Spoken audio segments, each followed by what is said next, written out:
Hola, estamos en el curso H2310 que se llama Camino a la Extinción, pero es una pregunta, no es una afirmación, eh, cuya respuesta pareciera ser sí. Sin embargo, no me gusta esa respuesta, no me gusta aceptar de que lo estamos haciendo tan mal que vamos caminos hacia nuestra propia extinción autoinducida.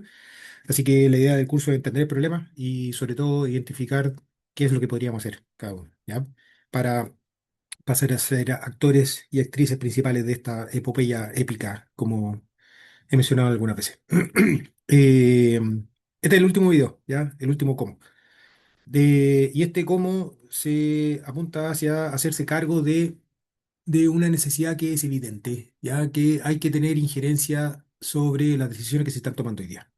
¿Ya? Eventualmente podríamos estar pensando de hacer toda una transformación social mediante cambio de actitud, optimismo, masividad y una serie de otras cosas.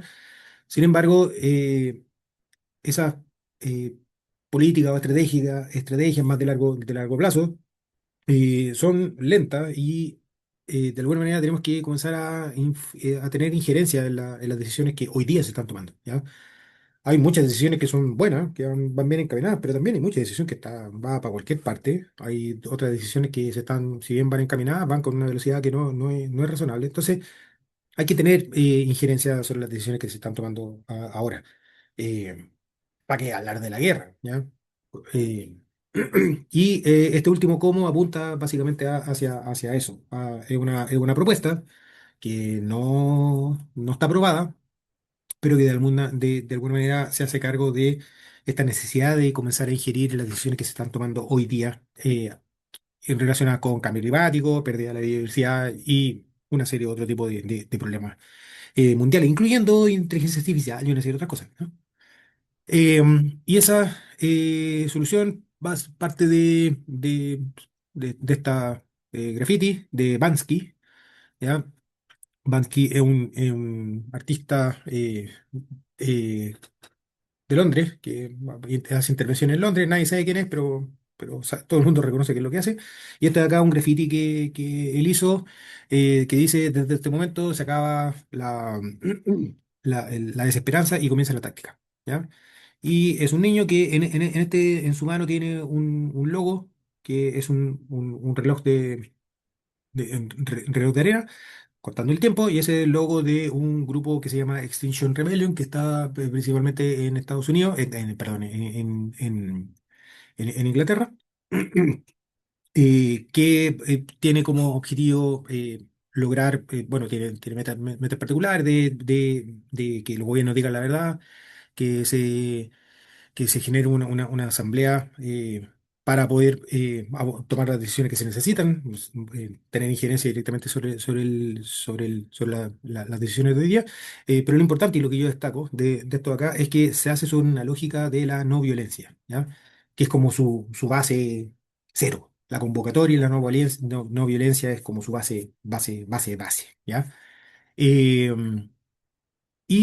esa base responde también a estudios de cuáles han sido las cosas, los movimientos que han tenido injerencia en el pasado, que han funcionado. Hay muchas cosas que no han funcionado mucho. Sin ir más lejos, la,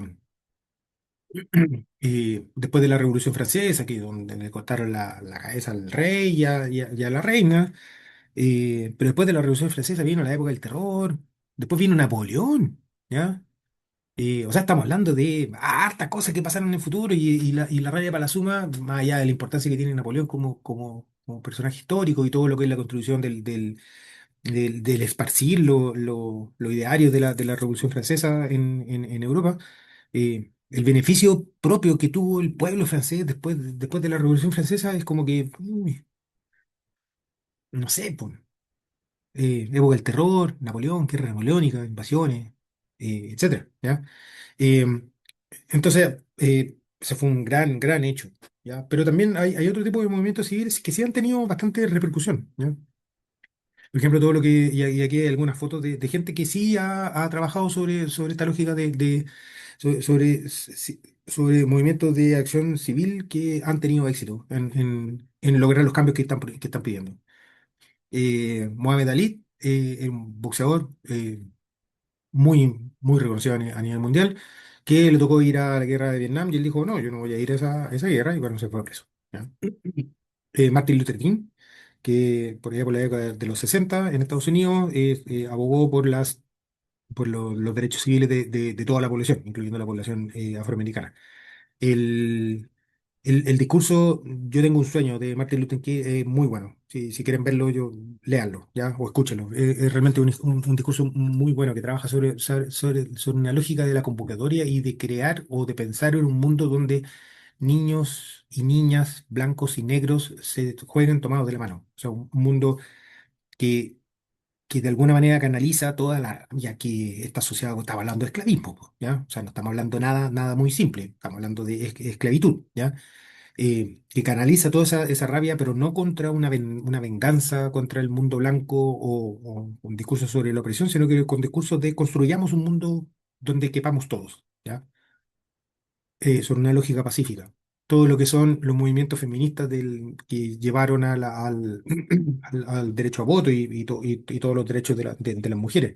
Hubo mucha mujer que se fue presa en esa época, en el caso de Chile, no sé, pues tenemos Cafarena, sin ir más lejos, y hay varios personajes históricos, sin ir más lejos, la Justicia Espada, la primera ingeniera, Eloísa Díaz, son gente que de alguna manera con terquedad, con voluntad, con habilidades, evidentemente, logró producir los pequeños cambios que se necesitaban para salir de una sociedad claramente machista a una sociedad más equitativa como la que tenemos hoy día.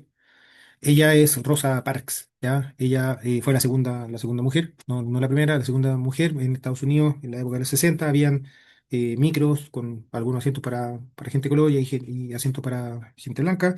Se subió a una micro y vio solamente espacio en el lugar donde no le correspondía, se sentó y se fue presa, ¿ya? Eh, en la lógica los derechos civiles de toda la población. Trudeau, en Estados Unidos, él también había una guerra, tiene un libro que se llama Desobediencia Civil, había una guerra entre Estados Unidos y México eh, por la captura de toda la zona sur, California, Texas, etcétera. Y en algún minuto llegó a la convicción, dijo, no, o sea, que yo no voy a pagar mis impuestos para financiar esta guerra que considero injusta. Se fue preso. Tuvo un día, pero se fue preso igual, ¿ya?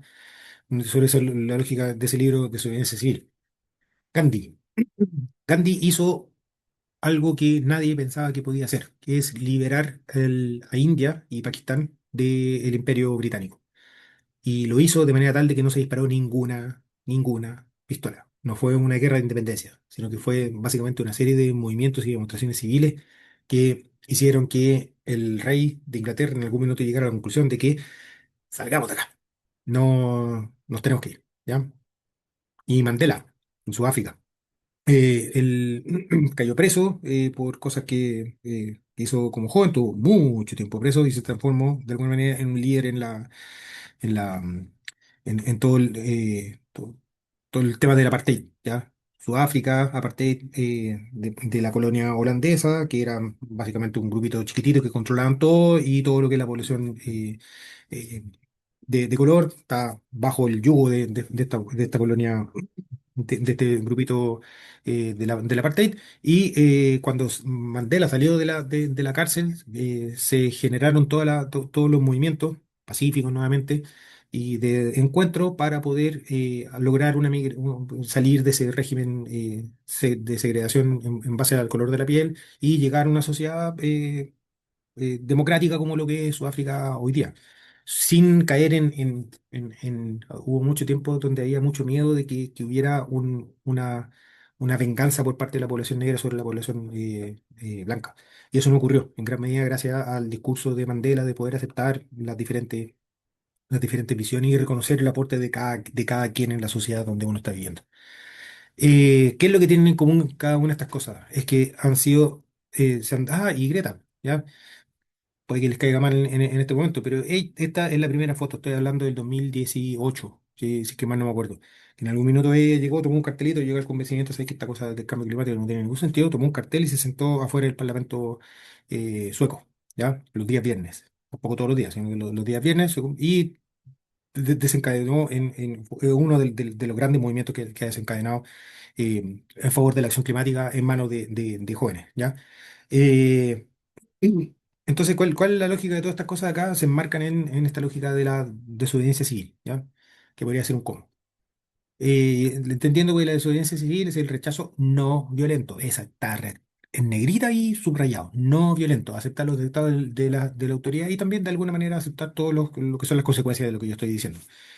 Yo, es un rechazo no violento irme preso. Es un rechazo no violento aceptar la ley eh, injusta. Es un rechazo no violento aceptar la ley injusta. Es un rechazo no violento aceptar el control de mi país por parte del Imperio Británico. Es un rechazo no violento a, a aceptar la venganza. Es un rechazo no violento a aceptar todas las leyes discriminatorias contra las mujeres, ¿ya? No violento, son no violentos. Esa es como la idea, la clave principal, ¿ya?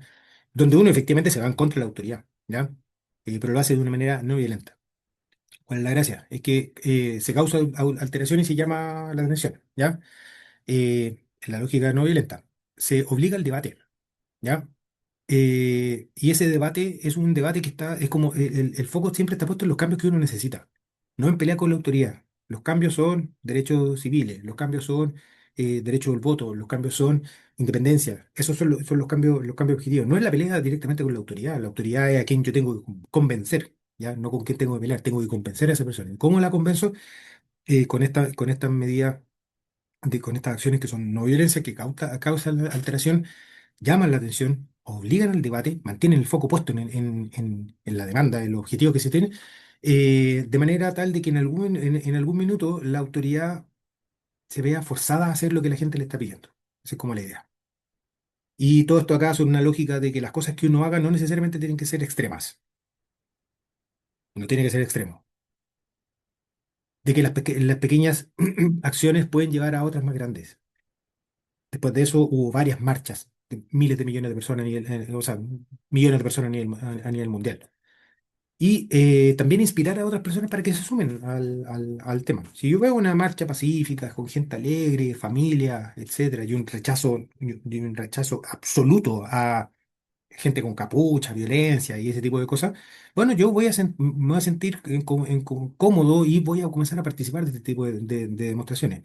Voy a comenzar a convocar a gente que está más insegura. De nuevo, pensando en la idea de la convocatoria, llegar a un nivel de masividad lo suficientemente grande para que la autoridad llegue a la convicción de que no puede hacer nada más que aceptar lo que se le está pidiendo. ¿Ya? Esa es como la idea. No violento. Y ahí está la línea roja. Es una línea roja, pero que está acá. 2019. ¿Qué es lo que quedó el 2019? La violencia. Nada más, nada más. ¿Ya? Salvo el recuerdo de destrucción, de barricadas, de incendio. Eso quedó. ¿Ya? Y eso está. ¿Y por qué? Porque se aceptó, se avaló, se aceptó la violencia como método de acción política.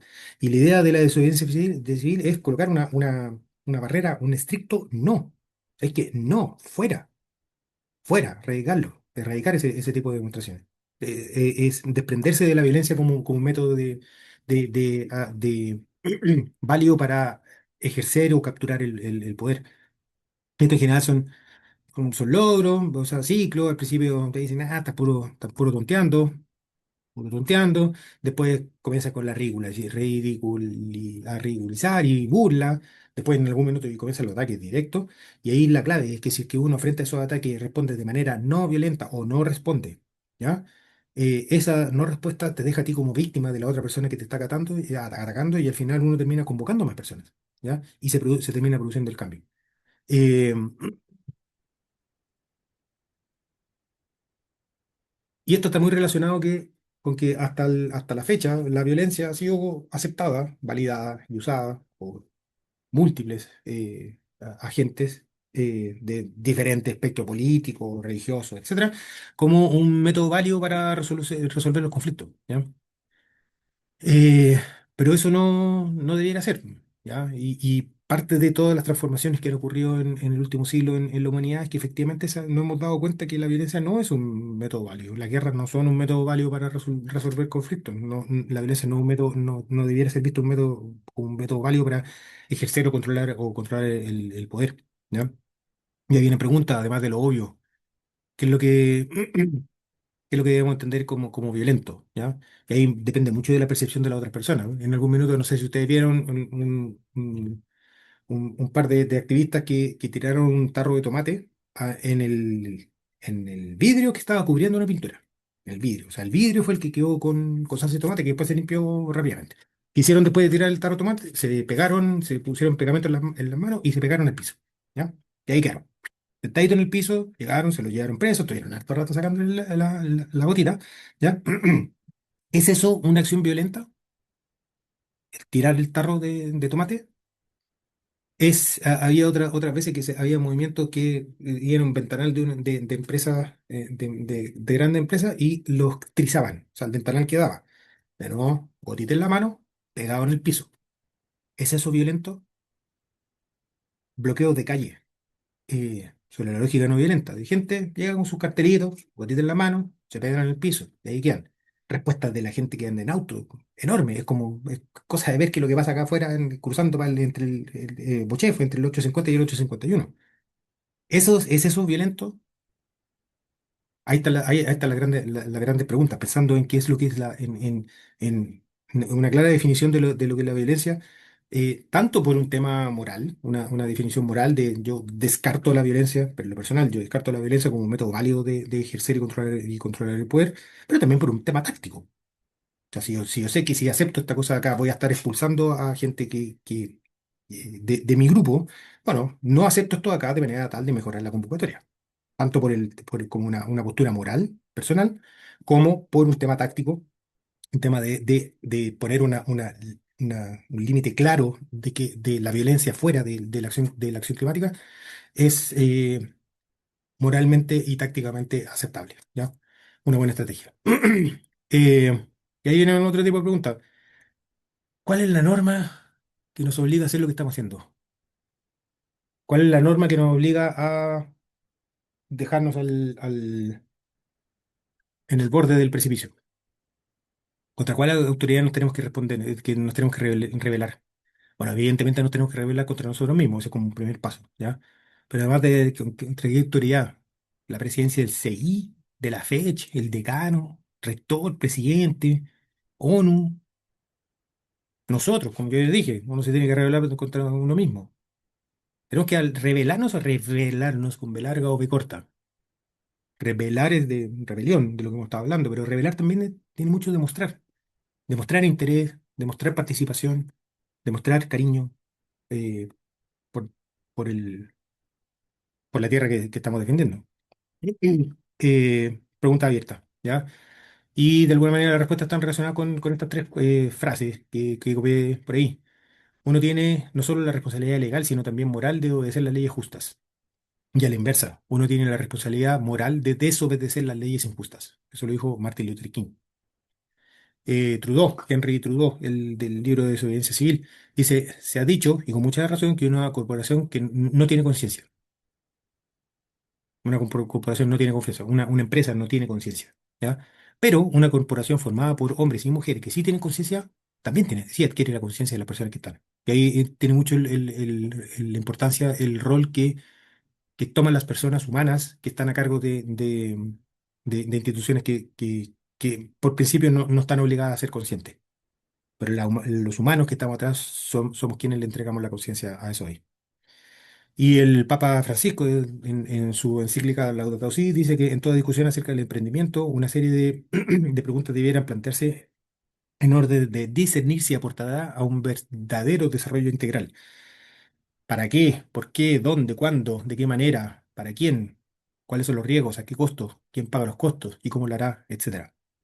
Tener un poquito de esa conciencia con SC de lo que nosotros podemos hacer independientemente de que nosotros estemos inmersos en instituciones que, por definición, no tienen conciencia. ¿Ya? Y eso, Sería todo por el momento. Les dejo un pequeño resumen del curso.